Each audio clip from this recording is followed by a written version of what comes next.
and welcome to another video. Today it's another study. It's Thursday, so we're studying a little bit, guys. So go ahead and click on to whatever you do to study. I use line of action. I've talked about that prior in the past. I am on line of action right now. Well, not right now, obviously. This is a recording of my voice, but when I was doing this, it was a recording.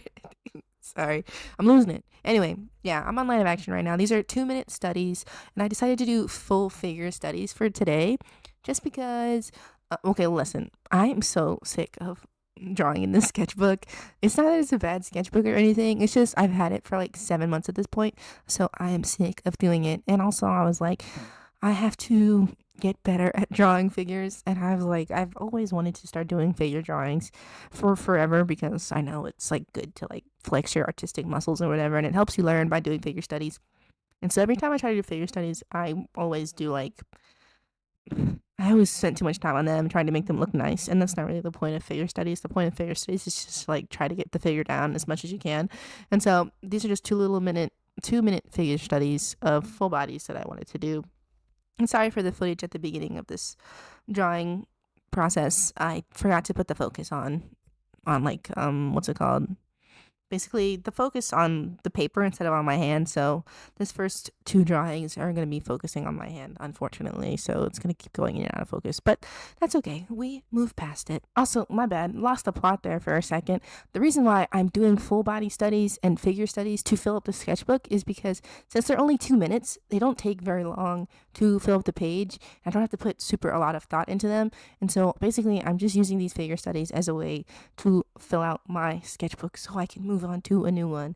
I know I don't technically have to fill out a sketchbook just to be done with it, right? I could just be like, well, I'm done. I'm going to put it aside. But I don't like to waste the paper. I've talked about that before. I don't like wasting the paper. And also, I was filling the sketchbook out weird. So if I don't finish it, it's going to be really weird. So first off, I was filling it in from the beginning. And then I was like, well, I was doing my drawings of different OCs at the beginning, and then I was designing those new OCs, my mafia couple, and I was like, well, I don't want to put them in the front because that part of the section of the sketchbook is dedicated to those other OCs, like Kamau, Cricket, those guys.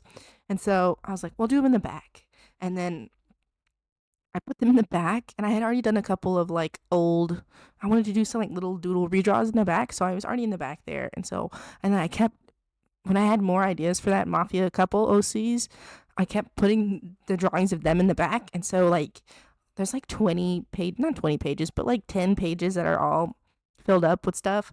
And then the rest of it, so all of the blank pages are in the center of my sketchbook. So if I don't finish it, it's going to be really weird. People are going to be like, you didn't finish like half of this sketchbook. And I'm like, no, I did. I did the front half, and then I have a bunch in the back, and it's just like 30, 40 pages, not 40, 30 pages, like front and back pages that is like blank. And so I'm like, that's going to be weird to flip through. So I'm just going to be filling up the sketchbook with at least 2 figure drawing sketches per day, just because I did the math. I need to finish at least 3 pages a day if I want to get the book done by March. And I want to get this book done by March, you guys. I'm like so sick of it. So I was like, well, I'll just do a warm up page, and it'll take me like 10, 15 minutes. And then I'll do a cool down page, which will take me another 10, 15 minutes. It's just a fast way to fill up your sketchbook while also like improving your art a little bit. So yeah, the only unfortunate thing is that since these are just quick little figure drawing studies, I don't really have much to say about them. I'm not really emotionally invested in them because I only spent 2 minutes on them. I don't think they came out bad, but I don't think they came out good either. But that's only because I don't have practice doing figure studies. Whenever I do figure studies, whenever I used to do figure studies, like I said, I spent a lot of time trying to make them look nice. And also, the way I was doing them was kind of like really choppy and sketchy and like weird. And so if you're gonna do figure studies, I think you're probably supposed to do it in pencil just because it keeps your lines loose. And my figure studies are pretty choppy. And you can see it in the way that I sketch them out. And I was also kind of doing it on purpose this way, where you see me pause for a second because I'm thinking of where I want to put the lines, right? But also the lines are very sharp and like deliberate, if that makes sense. And they're not really sketch lines. I'm not like searching for the shape. I'm trying to look at the shape in the drawing and then replicate it like with a quick line, right? I think that's wrong because, well, not wrong. There's nothing wrong about art. There's no right way to do art, right?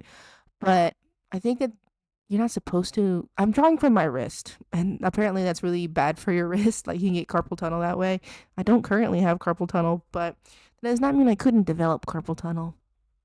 And I think you're supposed to do like figure studies from your shoulder. I've never been good at drawing from my shoulder. I can do like circles from my shoulder, but really that's pretty much it. I can't really draw from my shoulder. I really don't. I don't know. There's something about moving your entire arm to draw. It just is a little bit awkward to me. And if I was in art school, maybe they would teach you how to do that. But I'm always drawing from my wrist. I do think that I'm improving though, not from drawing from my shoulder. I don't know if I'll ever be able to improve that, but I do think that I am improving when it comes to doing these little figure studies. I mean, I've done a couple of pages of them since I filmed this. Like I said, I filmed this like last week, as to opposed to when I'm posting it. I filmed it like on a Friday or Saturday, and it's Thursday, and so I've done a couple more pages of figure space since then, and I've also tried to vary up the time period just because I just wanted to see if I could do them. So I tried to do some 30-second ones, and those they didn't come out bad. I do think that I'm slightly improving the way that I do figure studies. So they're not bad, but they are unfinished because 30 seconds is not enough time for me to finish a whole figure study. And so, and I also did a couple of one-page ones, and I did have some trouble completing them when they were 1 minute also. So yeah, but I think I'm slowly improving. I'm doing, like I said, I'm trying to get at least 3 pages done per day. So I'm doing 2 pages of figure studies and then 1 page of like my normal doodle stuff, just so I can get done with this sketchbook. I'm just so sick of working in it. Are you guys like that? Do you get sick of working in a sketchbook? I know some people like they always buy the same sketchbook over and over again. Now, I don't think I could be able to do that. I feel like if I use the same sketchbook over and over again, I get like super bored.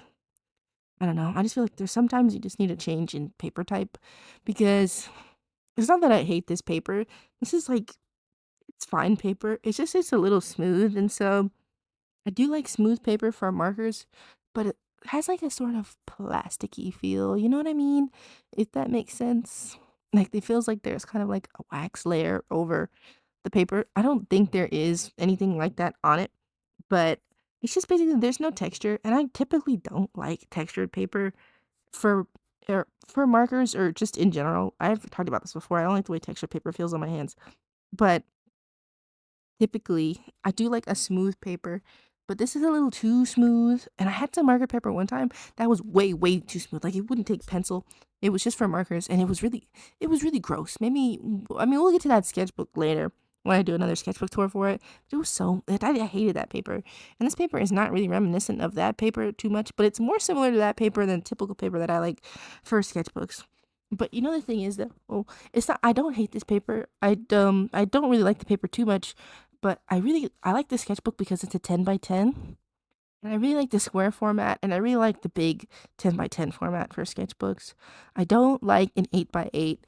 Every time I look for a 10 by 10 sketchbook on like Amazon or like an Elo sketchbook or whatever, they're like, "Do you want the 8 by 8?" I'm like, "No, I don't want no 8 by 8, dude.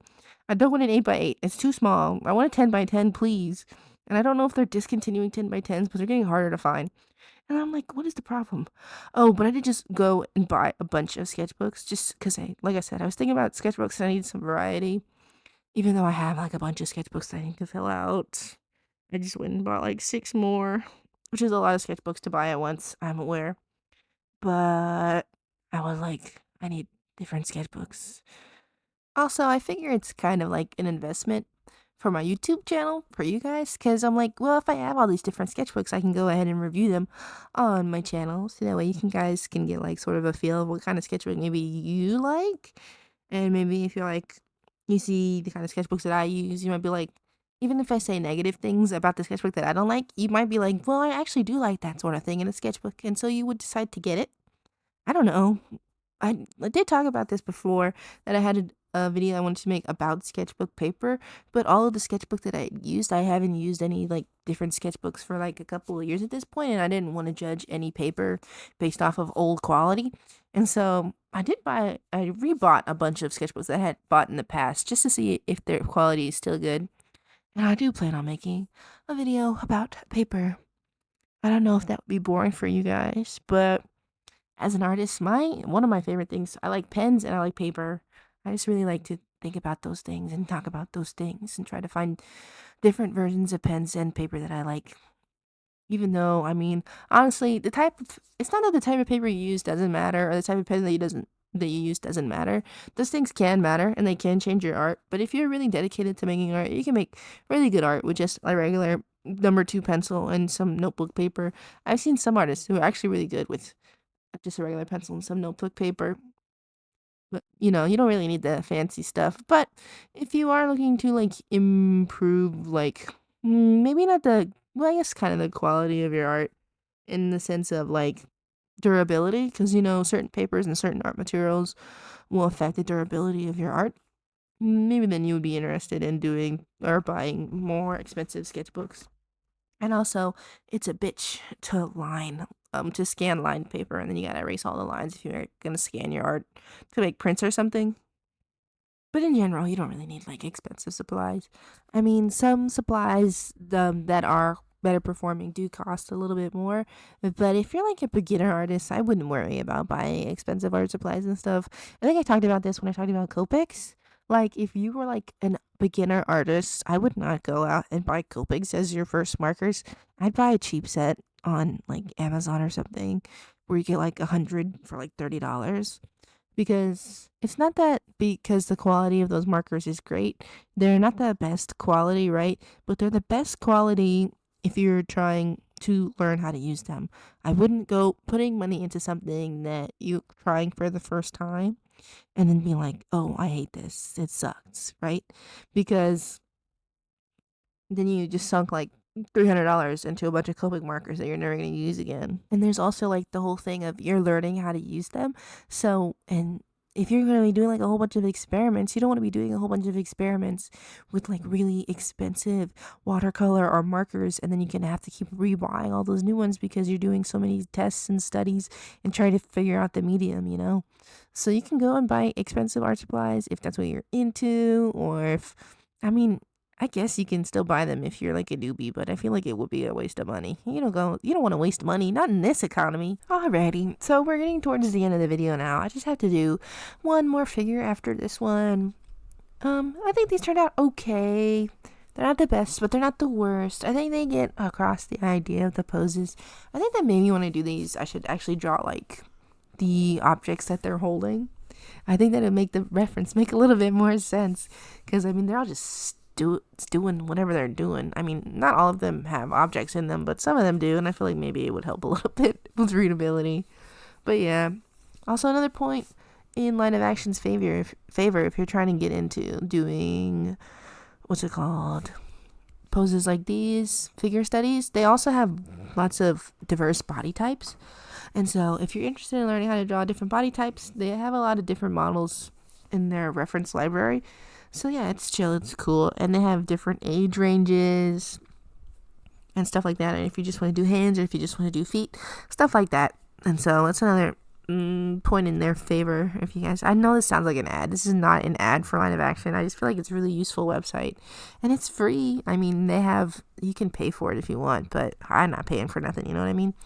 And so it's a nice free resource for artists, because I know not everybody can afford to get buy pose packs or whatever of stuff. So yeah, for Line of Action, if you want to learn how to draw diverse body types, I would go to those guys.